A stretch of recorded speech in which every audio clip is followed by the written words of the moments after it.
Good Modi care morning friends. दोस्तों, 15 दिन पहले मैंने जो एक वीडियो पोस्ट किया था वो कोविड पॉजिटिव के समय का था। माइल्ड था बट थोड़ी सी प्रॉब्लम थी। फिर भी मैंने उसमें आपको काफ़ी कुछ बताने की कोशिश की थी कि स्टीम काढ़ा, ड्राई फ्रूट्स, कीवी वगैरह, क्योंकि प्लेटलेट्स भी डाउन होते हैं तो ऐसी चीज़ों को ज़रूर लें। साथ ही हल्दी का दूध ज़रूर लें, और जो बहुत सबसे ज़रूरी बात कि आप 2-2 घंटे पर कुछ ना कुछ लिक्विड फॉर्म में लेते रहें। डिहाइड्रेशन ना होने दें, क्योंकि अभी भी दौर थमा नहीं है, अभी भी वक्त बहुत बुरा चल रहा है। तो सेफ़ रहें और स्वस्थ रहें। आज के कंटेंट्स की बात करते हैं। आज का कंटेंट्स भी बहुत गंभीर है, क्योंकि ये महिलाओं से जुड़ा हुआ है और पीरियोडिक प्रॉब्लम जो होती हैं उनसे काफ़ी गंभीर जो परेशानियां हमारे सामने आती हैं उन पर है। किसी भी सबसे पहले मैं यही कहूँगी कि कोई भी बीमारी हमारे लिए हमें डराने के लिए नहीं होनी चाहिए, क्योंकि कोई भी चीज़ अगर हमें हो रही है तो उसके किस तरीके से हम उससे निजात पाएँ उसके रास्ते तलाशने चाहिए, चाहे वो आज कोविड हो या कोई भी प्रॉब्लम। तो आज कंटेंट्स की हम बात करेंगे कि पीरियड्स में जो बहुत सारी समस्याएं होती हैं उनमें हमें बहुत सारी तकलीफ़ होती है। साथ ही जो उनके साइड इफ़ेक्ट होते हैं कि अगर अनियमित पीरियड हो रहा है तो उससे हमें क्या गंभीर बीमारी हो सकती है और उससे हम कैसे निजात पाएँ, कैसे बच सकते हैं, इन पर बात करेंगे। प्लीज़ वीडियो को स्किप नहीं करेंगे, पूरा देखेंगे। चलिए आगे बढ़ते हैं। जो पहली प्रॉब्लम है, जो सबसे ज़्यादा हमें झेलनी पड़ती है, वो है अनियमित पीरियड की प्रॉब्लम, यानी इरेगुलर। कभी 2 महीने में आ रहा है, कभी 15 दिन में आ रहा है और ये चलता रहता है। इसमें सबसे ज़्यादा जो साइड इफ़ेक्ट होते हैं वो होता है कि भूख नहीं लगती, हमारे पेट में या हमारे बॉडी पेन रहता है, सबसे ज़्यादा हमारी कमर में रहता है, डायरिया और कॉन्स्टिपेशन की समस्या हो जाती है, यूट्रस में ब्लड क्लॉट्स बनने स्टार्ट हो जाते हैं। तो ये सारी जो इसकी वजह से होता है, ये उसके लक्षण होते हैं। मेडिकली अगर भाषा में देखा जाए तो इसके ओलिगोमेनोरिया बोलते हैं, और इसकी जो अवधि होती है 21 से 35 दिन के बीच की होती है। लेकिन जो ये डिसबैलेंस होना स्टार्ट हो जाता है उसका रीज़न होता है कि हमारे हार्मोन्स हैं वो डिसबैलेंस होने लगते हैं। उसका रीज़न जीवन शैली में हमारे कभी कभी चेंजेस होते हैं। आज की जो लाइफ स्टाइल वो हम सभी को पता है कैसी है। बाहर का खाना, ज़्यादातर फास्ट फूड खाना, हमारी जो लाइफ है उसमें हम ज़्यादातर दवाइयों यानी मेडिसिन पे डिपेंड हो गए हैं। तो ये भी बहुत ज़्यादा ज़िम्मेदार है इरेगुलर पीरियड के लिए। घबराने की ज़रूरत नहीं है, लेकिन अगर हम इसके लिए अपना लाइफ स्टाइल चेंज कर दें और ट्रीटमेंट लेना स्टार्ट कर दें तो ये काफ़ी हद तक हम सही कर सकते हैं। साथ ही मैं ये बोलूँगी कि इसमें जो महिलाओं का तनाव, एक्सर्शन, स्ट्रेस ये होता है, सबसे ज़्यादा महिलाएं स्ट्रेस लेती हैं। इसकी वजह से एस्ट्रोजन और प्रोजेस्टेरिन जो हार्मोन्स है उस पर इफ़ेक्ट पड़ता है, और ये रीज़न सबसे बड़ा होता है हमारे इरेगुलर पीरियड को बढ़ावा देने में। साथ ही हमारा जो थायराइड डिसऑर्डर की वजह है, अगर हम नियमित देखिए, मैंने पहले ही बोला कि अगर आपको ये गंभीर नहीं है, कभी कभी हुआ है, किसी कारण से हो गया है, थकान से या बीमारी की वजह से या किसी वजह से, पर आपका ये हमेशा नहीं रहता है इरेगुलर, तो ठीक है। अदरवाइज़ ये थायराइड डिसऑर्डर की वजह भी बन सकता है। तो मैं पहले भी बोल चुकी हूँ कि ये बीमारी बहुत बड़ी नहीं है, क्योंकि महिलाएं इसको अवॉइड करती हैं। 15 दिन में हो गया कोई बात नहीं, 2 महीने में आ गया कोई बात नहीं, लेकिन ये जो प्रैक्टिस है ये हमारे लिए ख़तरनाक बीमारियों को इनवाइट ज़रूर करती हैं। हमारे अंदर बहुत बड़ी फिर बीमारियां पनपने लगती हैं। डर की ज़रूरत नहीं है, पर उन्हें ध्यान देने की और क्योर करने की ज़रूरत है। तो आगे बढ़ते हैं। सेकंड जो हमारा प्रॉब्लम होती है सबसे ज़्यादा, वो है हैवी ब्लीडिंग। हैवी ब्लीडिंग के लिए अगर हम बात करें तो इसको मिनोरेजिया भी बोलते हैं, मेडिकली जो लैंग्वेज है उसमें। देखिए, 30 से 40 मिलीलीटर तो वेस्ट होता ही होता है, औसतन हो ही जाता है नॉर्मली। लेकिन अगर 80 मिलीलीटर से ज़्यादा वेस्ट हो रहा है ब्लड तो वो हैवी ब्लीडिंग में काउंट किया जाता है। और ये जो प्रॉब्लम है ये लगभग 10 में से 9 महिलाओं को होती है।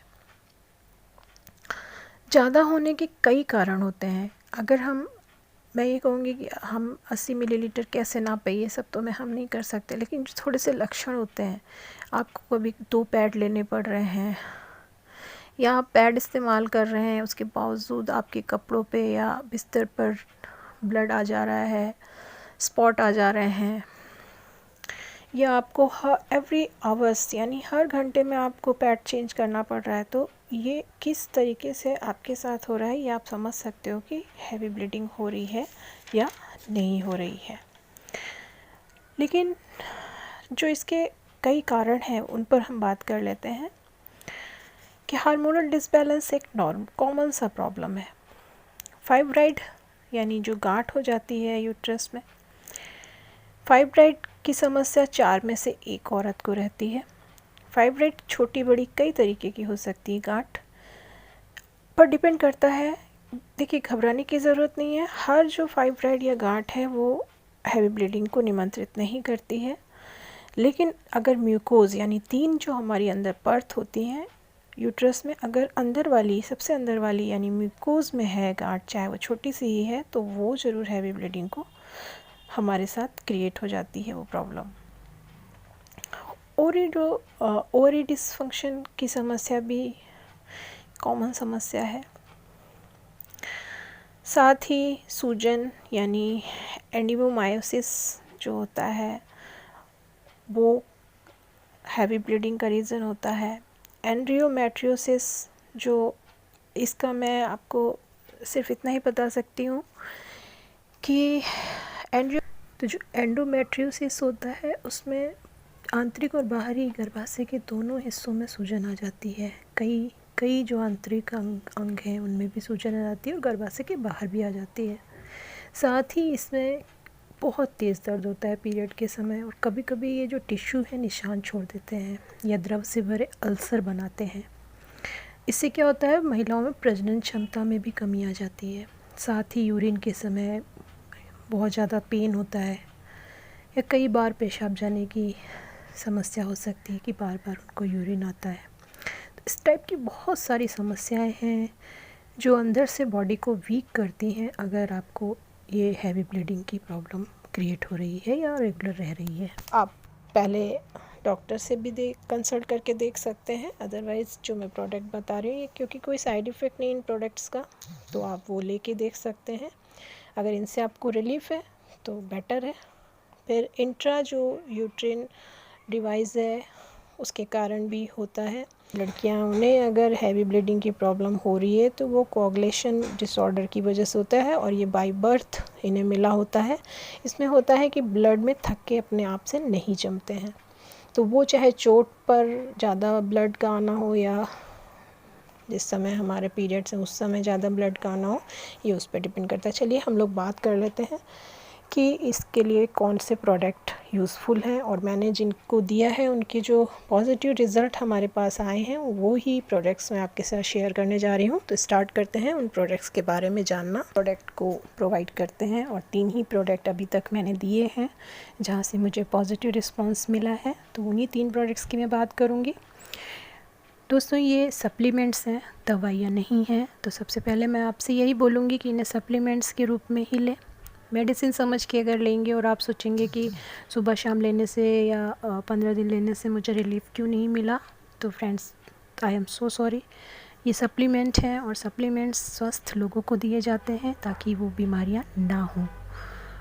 और अगर आपको छोटी मोटी प्रॉब्लम क्रिएट हो चुकी हैं तो सप्लीमेंट्स आपको कम से कम 3 से 6 महीने तक तो लेना ही पड़ेगा, तभी उनके आपको एक जो रिज़ल्ट हैं देखने को मिलेंगे। हैं सबसे पहले सप्लीमेंट्स की, वो है डिटॉक्स। जैसा कि नाम ही है, आपके शरीर के अंदर जो भी जितने भी तरीके के विषाक्त पदार्थ हैं उनको बाहर करता है और अंदर से आपके सारे ऑर्गन्स को स्वस्थ करता है।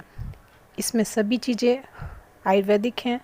नीम है, त्रिफला है, कालमेघ, रोहित का, कुटकी, बागची, वरुण, भृंगराज, ये सभी चीज़ें अपने आप में बेजोड़ हैं और ये बहुत अच्छा रिज़ल्ट देती हैं अगर आप इन्हें सुबह एक टैबलेट भूखे पेट और शाम को एक टैबलेट खानी है। जो सेकंड हमारा इंग्रेडिएंट्स है वो है फ्लैक्स ऑयल।